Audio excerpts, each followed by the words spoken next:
Buenos días, hermanos, ¿cómo están? Una vez más aquí en este tiempo para estar juntos ante el trono de la gracia de nuestro Dios. Estábamos leyendo en estos días el libro de Marcos, ¿no? El evangelio que tiene menos capítulos, ¿no? Y también un evangelio en donde Marcos justamente nos presenta el evangelio y nos presenta de qué manera se tiene que compartir, de qué manera se tiene que predicar.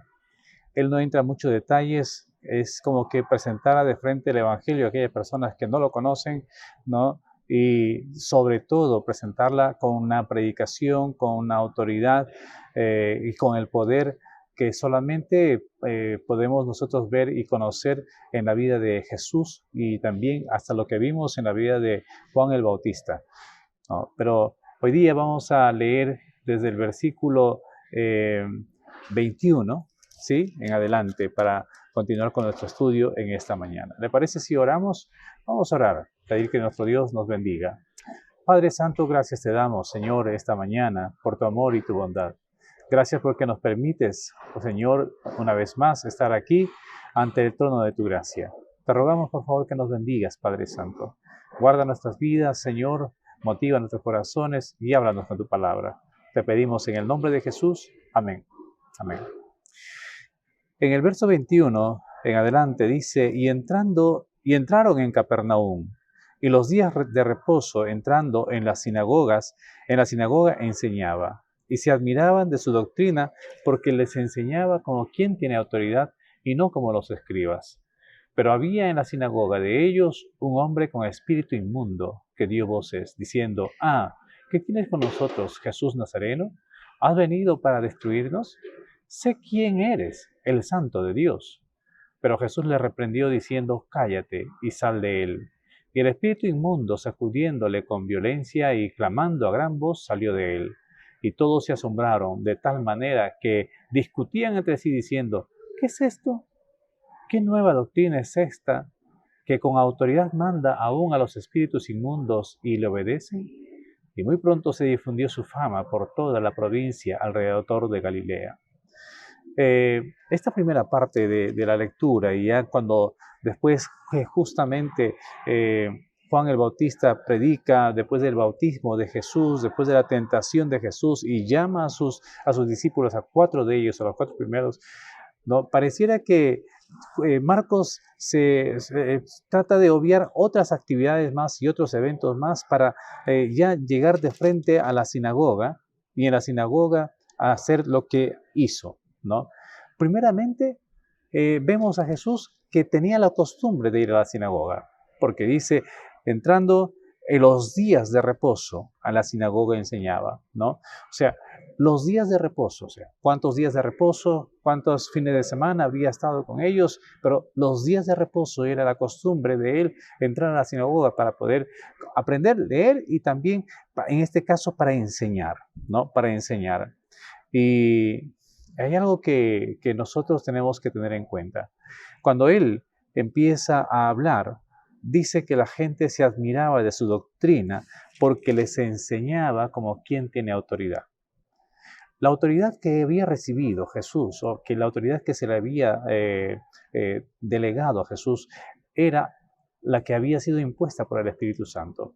¿Recuerdan ustedes cuando fue bautizado, la voz del Padre, ¿no es cierto?, diciéndole, este es mi Hijo amado en quien tengo complacencia, y también el Espíritu Santo, ¿no?, como de paloma viniendo sobre él, ¿no? Y luego de 40 días en el ayuno, en el desierto, enfrentándose al diablo, ¿no?, enfrentándose a las tentaciones. Aquí vemos nosotros a Marco, a Jesús, relatado por Marco, justamente diciéndoles que ahora tenía la autoridad. Una autoridad que definitivamente para predicar la palabra uno requiere, uno necesita. Primeramente el respaldo de Dios. Y ahora, el creyente tiene el respaldo de Dios. El creyente tiene el respaldo de Dios y tiene la autoridad del Espíritu Santo que le ha sido conferida el día de su conversión. Ya el Espíritu Santo habita en nosotros. Y ojo que no solamente habita en nosotros, sino guía nuestras vidas, conduce nuestras vidas y nos lleva de victoria en victoria, de triunfo en triunfo. Y también acompañado de la palabra de Dios, ¿no? El Padre enseñándonos siempre cómo debemos conducirnos, cómo debemos caminar, y también seguramente diciendo de nosotros que tiene complacencia en nosotros porque nos conducimos de acuerdo a su voluntad. Ahora, a eso, sumado el tiempo de oración antes de iniciar su ministerio, claro, ¿cómo no va a tener autoridad? Tenía autoridad. Muchas veces, a diferencia de quizás de lo que queremos hacer o pretendemos hacer en el evangelismo con nuestros familiares, con nuestros amigos, quizás no nos hemos dado ese tiempo para orar por ellos, para poder invocar y buscar el nombre del Señor, el rostro del Señor, a favor de las personas por quienes estamos orando y a quien quisiéramos que se les predique el Evangelio. Y muchas veces inclusive buscamos a otras personas, amigos, familiares, compañeros de trabajo que conozcan a Cristo para que les hablen a nuestros familiares. ¿Qué pasó con nosotros? O sea, nosotros también tenemos esa autoridad. Ahora, él enseñaba a todos en la sinagoga y dice el texto bíblico como quien tiene autoridad y no como los escribas. ¿Cómo enseñaban los escribas? Los escribas simplemente recitaban el texto, recitaban la Biblia o mencionaban nada más los pasajes bíblicos, pero no tenían consistencia en lo que decían. La autoridad que tiene Jesús no solamente es por lo que había sido impuesta por el Padre y porque había recibido el Espíritu Santo y por la oración, sino también porque su vida misma demostraba que lo que estaba predicando, Él lo estaba viviendo. La autoridad no consiste en que podamos solamente representar a alguien, sino que la misma vida tiene que demostrar, nuestra propia vida tiene que demostrar que lo que decimos es lo que hacemos, que lo que hablamos, que lo que predicamos es lo que nosotros vivimos. Eso es el hecho de que estaba predicando como quien tiene autoridad y no como los escribas, que decían tantas cosas, pero su vida dejaba mucho que desear. Su vida no tenía el testimonio y el respaldo de lo que ellos enseñaban. Frente a ello, entonces, también vemos nosotros aquí a Jesús enseñando como quien tiene autoridad. En segundo lugar, cuando vemos aquí a Jesús en el verso 23, vemos esta narrativa, este relato diciendo, pero había en la sinagoga de ellos un hombre con espíritu inmundo, obviamente surgen varias preguntas. ¿Hace qué tiempo tenían en la sinagoga a este hombre con espíritu inmundo? Y atención, no dice un espíritu que hace cosas malas, un espíritu que de repente, digamos, lo lleva a tirarse al fuego, ¿no es cierto?, que hace daño a su cuerpo. Dice, un espíritu inmundo. La inmundicia, el inmundo, o sea, en todo caso, la vida inmunda, la inmundicia que relata aquí, es algo que tiene mucha relación con la sociedad, con un estilo de vida, con una forma de pensar, con un estilo de conducta y con la sociedad en que vivía. Esto nos recuerda a Isaías cuando él mismo dice que habitaba en medio de un pueblo que tiene labios inmundos. Este término de inmundo, definitivamente todos hemos descendido tan bajo en nuestra vida sin Cristo que realmente hemos vivido en la inmundicia. Y uno dice, yo no soy tan malo, yo no he sido tan malo, yo no he sido tan, digamos, tan vil, tan desalmado, yo no he sido tan cruel, yo no he sido homicida, no he sido un adúltero, no he sido un borracho, ¿no? No, la Biblia menciona que ya el que ha pecado y por cuanto todos han pecado, están destituidos de la gloria de Dios. Dios es santo. Por lo tanto, cualquier hombre delante de su presencia, cualquier persona, cualquier ser humano de su presencia es inmundo. ¿Inmundo en qué sentido? Ya acabo de explicarle. Pensamientos sucios, vida sucia, miradas sucias, miradas lascivas. Cuando vemos estas cosas, entonces uno se queda sorprendido cómo en la sinagoga. Ahora, la sinagoga había en todo el imperio, había en muchos pueblos, habían sinagogas, había un solo templo. El templo estaba en Jerusalén. Pero las sinagogas estaban regadas en todo el imperio y en todo el mundo conocido de aquel tiempo. Donde estaban los judíos, les habían dado la libertad de construir su sinagoga. Pero ellos no se habían dado cuenta que tenían a un hombre endemoniado, no se habían dado cuenta que tenía un hombre con espíritu inmundo. Ellos simplemente no tomaron en cuenta. Para ellos, el cohabitar con la inmundicia no hacía la diferencia. Prácticamente, quienes tienen que reaccionar para poder enfrentarse a Jesús, para poder en todo caso proclamar quién es este hombre que tenía autoridad, tenían que ser los demonios.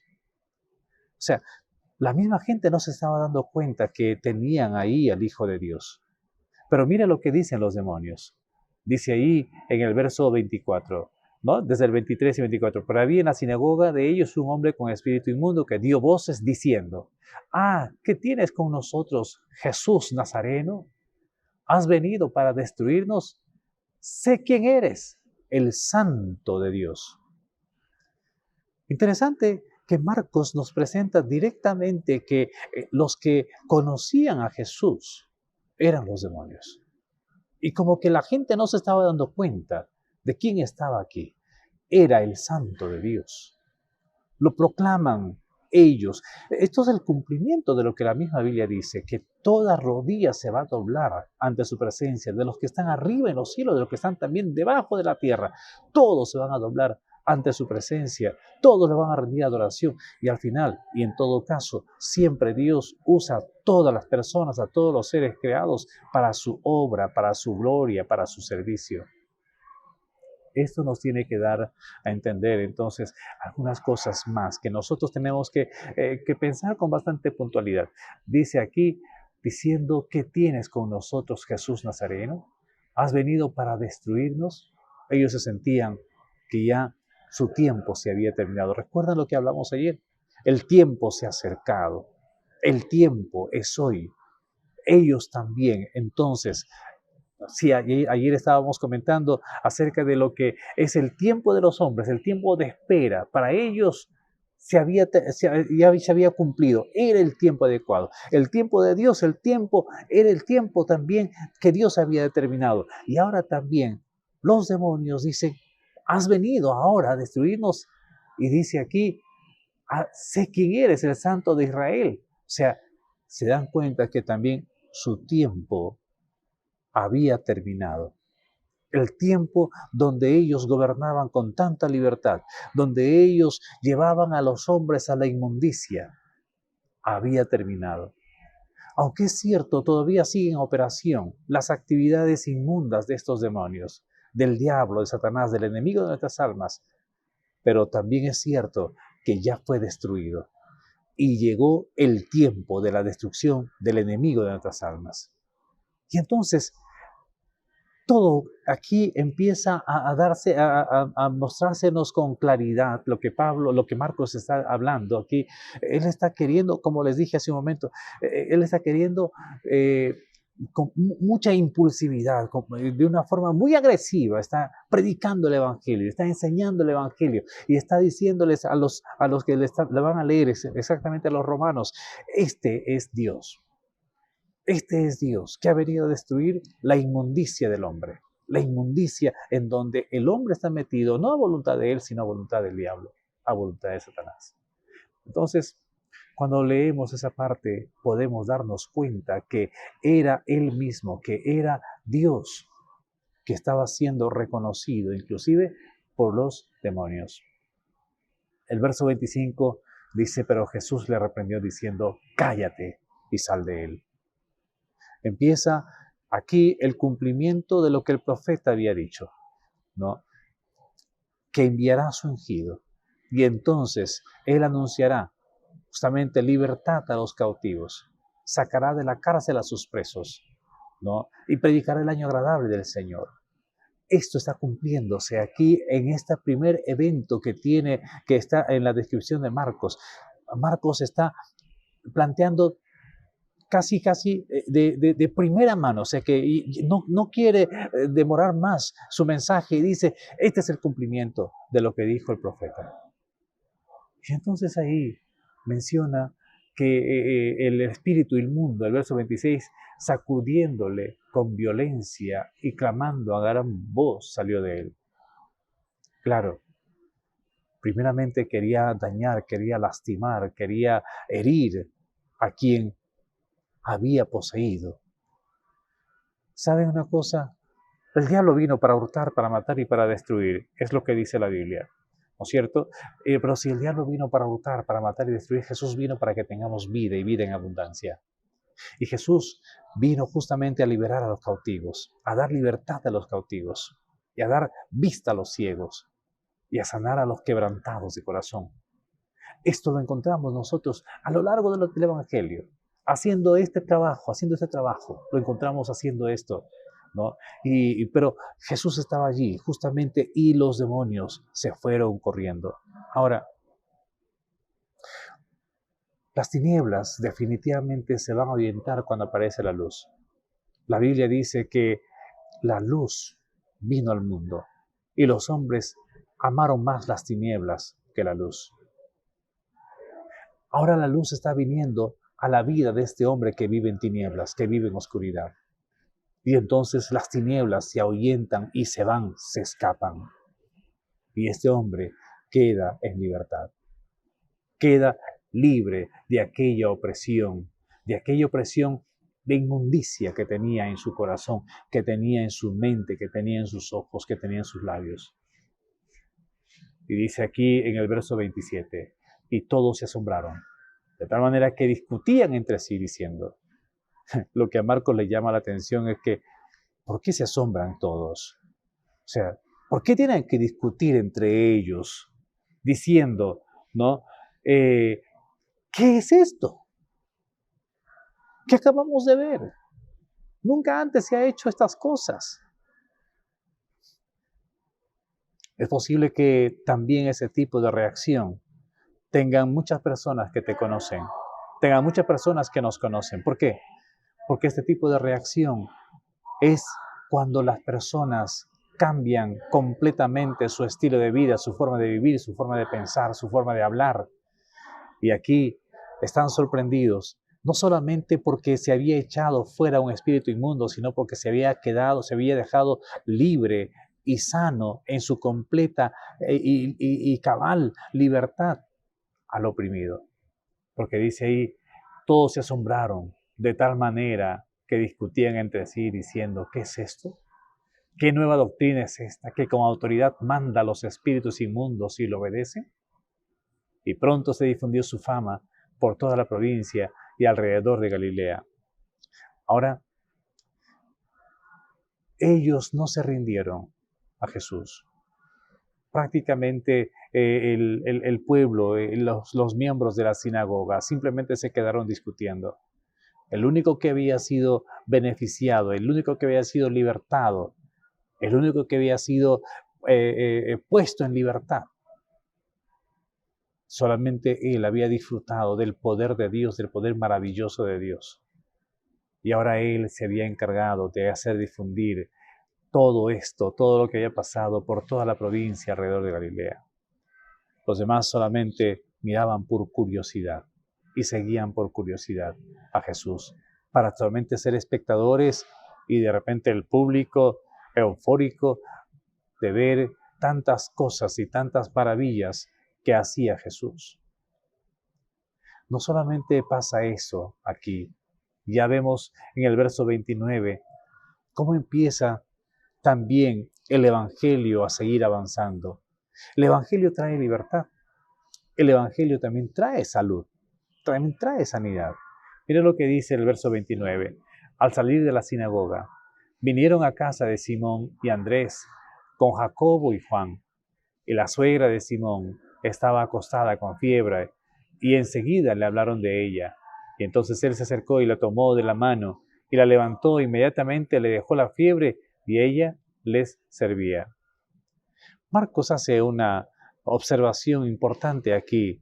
en esta parte, en este milagro de la curación de la suegra de Pedro. Primeramente, pareciera normal que las personas que se casaban, que tenían familias, ¿no? Vivían todos juntos, ¿no? Y es posible que Pedro estuviese viviendo en la casa de la suegra, en la casa de sus suegros. Y entonces, cuando salen de la sinagoga, dice inmediatamente de liberar al endemoniado, ¿no es cierto? Al que tenía espíritu inmundo. Inmediatamente de esto, Marcos no pone una pausa. Marcos menciona que esto pareciera que fuera continuado, lo que está pasando casi exactamente en el día. Dice, al salir de la sinagoga, vinieron a la casa de Simón y Andrés con Jacobo y Juan. Y la suegra de Simón estaba acostada con fiebre y enseguida le hablaron de ella. Definitivamente, ella había empezado el ministerio de Jesús, había dado libertad a un cautivo, pero también ahora va a sanar a una persona que estaba enferma. Y dice, entonces él se acercó y la tomó de la mano y la levantó e inmediatamente le dejó la fiebre y ella les servía. Ella les servía. ¿Cuál es la finalidad de una persona que recibe el milagro y el beneficio de Dios? Servirle, amarle, seguirle. En otros episodios, cuando vemos la liberación de los endemoniados, se recordará seguramente que, por ejemplo, el endemoniado de Gadara le dijo a Jesús, Señor, quiero seguirte, quiero ir contigo. Y él le dice, no, vete a tu casa y cuéntale a los tuyos cuán grandes cosas ha hecho el Señor contigo. Y entonces, la reacción natural de las personas que recibían el beneficio de la salud o de los milagros en sus vidas era querer seguir a Jesús y querer servir a Jesús. Por eso dice aquí que al instante la fiebre le dejó, ¿no? Y ella les servía. Qué gran bendición poder tener justamente el beneficio de la salud. Y obviamente, como gratitud a lo que Dios hizo por nosotros, le servimos.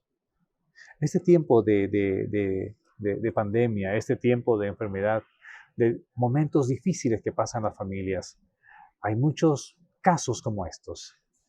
También hay muchos votos que se hacen.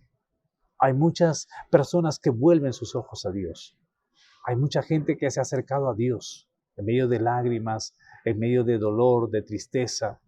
Hay mucha gente, hay muchas personas que se acercan con todo el corazón a Dios y hacen votos diciendo, Señor, si salvas a mi familiar, si salvas a esta persona, yo prometo servirte, yo prometo seguirte, yo prometo estar contigo todos los días. A veces se hacen votos y a veces también se hacen compromisos. Hay momentos cumbres en donde Dios responde a las enfermedades, sanando las enfermedades. Pero también hay momentos donde Dios hace que la persona pase o llegue a su presencia. Y a veces las personas no entienden esto. Solamente disfrutan o quieren el beneficio, pero no quieren también lo contrario a sus propios deseos. Esto nosotros lo vemos diariamente, cada día. Cuando hagamos un voto al Señor, sea cual sea la respuesta, sea cual sea el resultado, no debemos demorar en cumplirla. Porque realmente lo que Dios hace con nosotros, lo que Dios quiere hacer con nosotros, no solamente es darnos el beneficio de su salud, de su poder, sino nos quiere dar más que de eso, el beneficio de la eternidad, el beneficio de la salud de nuestra alma, de la salvación eterna, el beneficio de ser libertados de la condenación, de ser libertados de nuestra inmundicia, de ser libertados de la opresión del maligno. Aquí, con la suegra de Pedro, sana, empieza a servirla.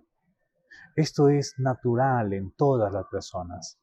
Es natural en todo creyente que ha recibido el beneficio de la salud y el beneficio de sus oraciones respondidas, de los alivio a sus problemas, a sus preocupaciones. Dios nos ha hecho tanto bien que nosotros con alegría le servimos. Y conocemos a muchos Conocemos a muchos, entre ellos muchos de ustedes que nos están escuchando, sirven al Señor con todo el corazón, porque han visto también al Señor actuando con todo su poder. Pero yo sé que no solamente sirven a cambio de, o porque están en deuda sobre estas cosas nada más, también les sirven a pesar de que muchas veces no son respondidas sus oraciones como quisieran, sino más bien son respondidas las oraciones conforme a la voluntad de Dios. Y la voluntad de Dios es buena, siempre va a ser buena. La voluntad de Dios siempre va a ser mucho mejor de lo que nosotros pensamos, queremos o deseamos. En el verso 32 va a decir, cuando llegó la noche, luego que el sol se puso, le trajeron a todos los que tenían enfermedades y a los endemoniados, y toda la ciudad se agolpó a la puerta y sanó a muchos que estaban enfermos de diversas enfermedades y echó fuera muchos demonios, y no dejaba de hablar a los demonios porque le conocían. Interesante, mira, qué trabajo todo el día. En la mañana en la sinagoga, luego en la casa de Pedro, ¿no es cierto? Y ahora cuando llega la noche. O sea, no había descanso para el ministerio de Jesús. No había descanso para la predicación del Evangelio. Y el Evangelio tiene que ser predicado mañana, tarde y noche. El Evangelio tiene que ser mostrado con toda su autoridad y con toda la libertad que ofrece el Evangelio, mañana, tarde y noche. El Evangelio trae salud, trae sanidad, trae liberación, trae libertad. Es lo que nosotros tenemos que hacer. ¿Qué es lo que tenemos que hacer con el Evangelio? Primeramente, lo que hizo Jesús. Recibió la autoridad de su Padre. Recibió la investidura del Espíritu Santo. Y se fue a orar 40 días y 40 noches. A lo mejor de repente nosotros no tengamos que hacer tanto tiempo, pero es importante la intensidad de la oración, de estar en la presencia de Dios, para que veamos estos resultados, en donde cuando prediquemos la palabra no haya oído que no deje de escuchar, sino que entiendan y escuchen porque le está predicando alguien que tiene autoridad. Nosotros no solamente tenemos que predicar la palabra, sino que tenemos que respaldarla con nuestra vida. Tenemos que hablarla con nuestra vida, con nuestro propio testimonio. Y es lo que tenemos que hacer todos los días, siempre. Siempre que hablemos de la palabra de Dios, hagámoslo con la autoridad que Dios nos dio el día de nuestra redención. Ese día vino el Espíritu Santo y entró a nuestra vida. Y a partir de ahí, al conocer al Señor, fuimos llenando esta vasija con su palabra, con su conocimiento, con su presencia. Y el Espíritu Santo llegó a ser una morada en nosotros. Lo que necesitamos es orar incesantemente por las personas por quienes y a quienes tenemos que compartir. Y no tenga duda de que Dios va a obrar, inclusive con manifestaciones impresionantes, con milagros sorprendentes que usted no se imagina. ¿Sabe? Lo que pasa aquí es en un solo día. Y miren lo que hace en la madrugada, ¿no? O sea, está cansado, todo el día trabajó. Pero mira el verso 35, levantándose muy de mañana, siendo aún muy oscuro, salió y se fue a un lugar desierto. Y allí, ¿qué hacía? Oraba. No había descanso para él. Siempre tenía que estar en la presencia de Dios. Estaba en la sinagoga leyendo las Escrituras y enseñando con autoridad, y estaba también orando. Orando porque necesitaba enfrentar cada día un reto diferente al día anterior. Cada día era un desafío diferente. Cada día se tenía que predicar el evangelio del reino. Cada día se tenía que decir, el reino de los cielos se ha acercado. Y cada día se tenía que manifestar el reino de los cielos con liberación, con sanidad, con milagros, con portentos. Por eso, levantándose muy de mañana, siendo aún muy oscuro, salió y se fue a un lugar desierto y allí oraba. Y entonces dice el verso 36, y le buscó Simón y los que con él estaban, y hallándole le dijeron, todos te buscan. O sea, era de madrugada, lo encontraron seguramente ya en la mañana, ¿no? Y le dicen, todos te buscan. Y él les dijo, vamos a los lugares vecinos para que predique también allí, porque para esto he venido. Y predicaba en las sinagogas de ellos en toda Galilea y echaba fuera a los demonios. Vamos a los lugares vecinos. Debo predicar también allí, porque para esto he venido. Él tenía un propósito claro. Creo que la iglesia tiene ese propósito claro desde allí. Lo aprendimos del Maestro, lo aprendimos de Jesús. Y nosotros también tenemos que enseñar y predicar con autoridad, respaldando con el testimonio de nuestras vidas el mensaje del Evangelio. Querido hermano, ¿tienes autoridad para predicar la palabra de Dios? Tu vida tiene que ser el respaldo de lo que predicas, de lo que anuncias. Vamos a orar. Padre, gracias te damos esta mañana. Gracias por tu palabra, Señor. Queremos pedirte, Señor, que nos ayudes a vivir lo que predicamos, a vivir lo que enseñamos, para que no sea solamente un discurso lindo, una predicación apasionada, bonita, sino que sea, Señor, una predicación con la autoridad